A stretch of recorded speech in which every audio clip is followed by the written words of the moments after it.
Three technological advances have had a profound effect on communication and as a result on journalism. One is the printing press, which we're going to talk about today. Another is the telegraph, which we've mentioned and we will talk more about. And another is the internet. You could throw in television and radio as well, though I don't think that they've had quite the same effect as this big three here. So, going all the way back to the days of the Roman Empire, um, they used to communicate on papyrus, writing on papyrus, which was basically grass, which would not um, last for very long. And they moved this information along their amazing road system that they had built to advance troops and also, though, to spread information. When the Roman Empire died, then basically the church took over much of communication. In the monastery, you had monks who would write um, they wrote on parchment, which was basically animal skin, and they controlled the written word, and the writing, pagan writing, was neglected, and Christian writing emphasized. And the aristocracy largely was illiterate, so it depended on the church to help carry out their administrative functions. And thus the monks became state advisors, ministers, and even secular rulers. If you've ever watched Princess Bride, in that movie, and then there's other movies like that one where there's kind of an evil church official who is behind the throne, and the king is always, or the ruler, whoever, is always kind of some stupid doofus. And I could never understand why that was until I learned about the importance of the monks in advancing information. And it made sense that the church was a leader, and it still is to this day, in communication, because it's trying to spread the word, right? So, in order to get your message out there, you have to be ahead of the curve or on the curve of communication. Printing press came about 1450, Johann Gutenberg's press. You don't need to know that. You don't need to know any dates in this class, just so that you're aware of that. So the printing press, this is a photo of an old one, what one would look like. It was built of wood and metal, and you had a tray in which you had all the letters. You had the P's and Q's, and you had to watch those. Of course, you've heard that expression. And you would lay out the letters in this metal casing, and then in order to put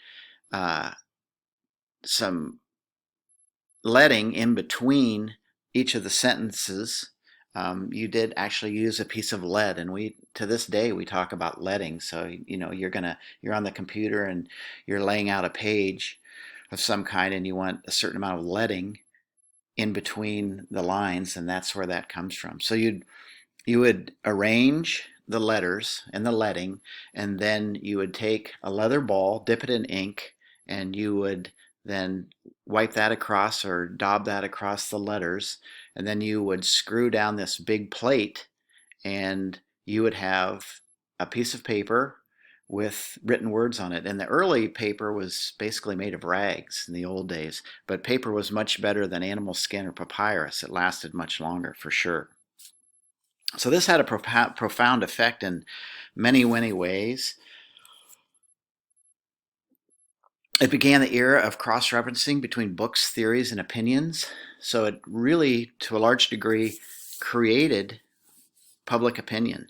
In the old days, you'd have a minstrel or someone like that who would be standing in the square who would be imparting information, but that information would be either misinterpreted or forgotten or whatever. And so whatever information was being given out didn't last very long, or was, again, not interpreted correctly. But when you had it down on paper and you could read it, then you could spread that to other people. You could give that information to other people. And then when you did that, they then could start writing whatever they wanted to write in response to that. So let's just use an example, a modern example. Let's say someone was standing in the middle of Red Square talking about how fossil fuels are contributing to the heating of the planet and climate change. And so you yell about that and you make your points, and then people walk away. And then some people are saying, I think that the person said that climate change would be better, or we would be better off if there were more fossil fuels. It gets all confused. But if it's written down and then handed out to everybody in Red Square, then they can go away and they have it on paper and they hand it to someone else, and then people start talking about this, and then someone else says, that's fine, but what should we do about it?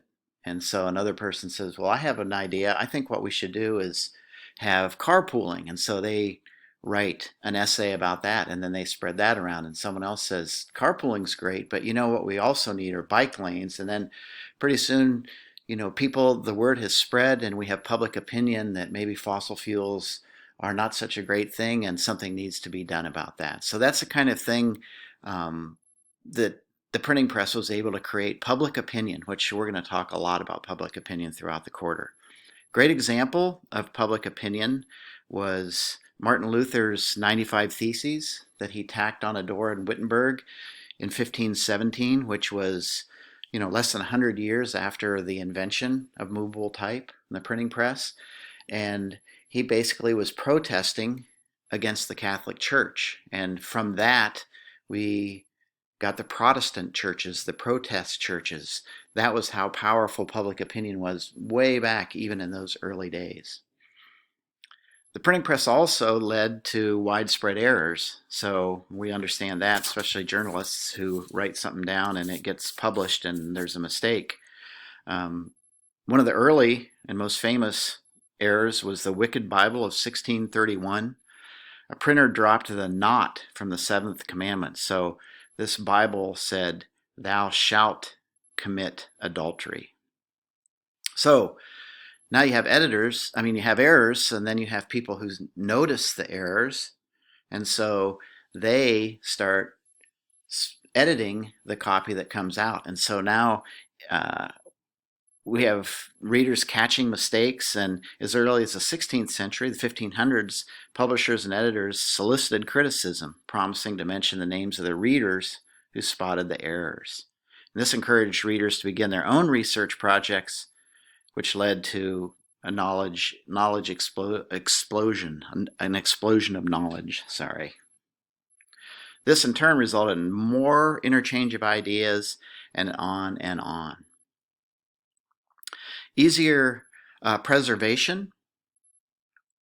So as I mentioned, papyrus and what the scribes wrote on, the animal skin basically, those didn't last very long. And so paper was sturdier than the animal skin. And Thomas Jefferson, for one, saw the power of preservation for democracy because it meant that over time more and more people could have access to information. Ironically, we don't even use paper that much anymore. More standardized language. So you have all these different tribes around the world, and they have their kind of own language. But when the word starts getting spread around on paper, then the language becomes more standardized.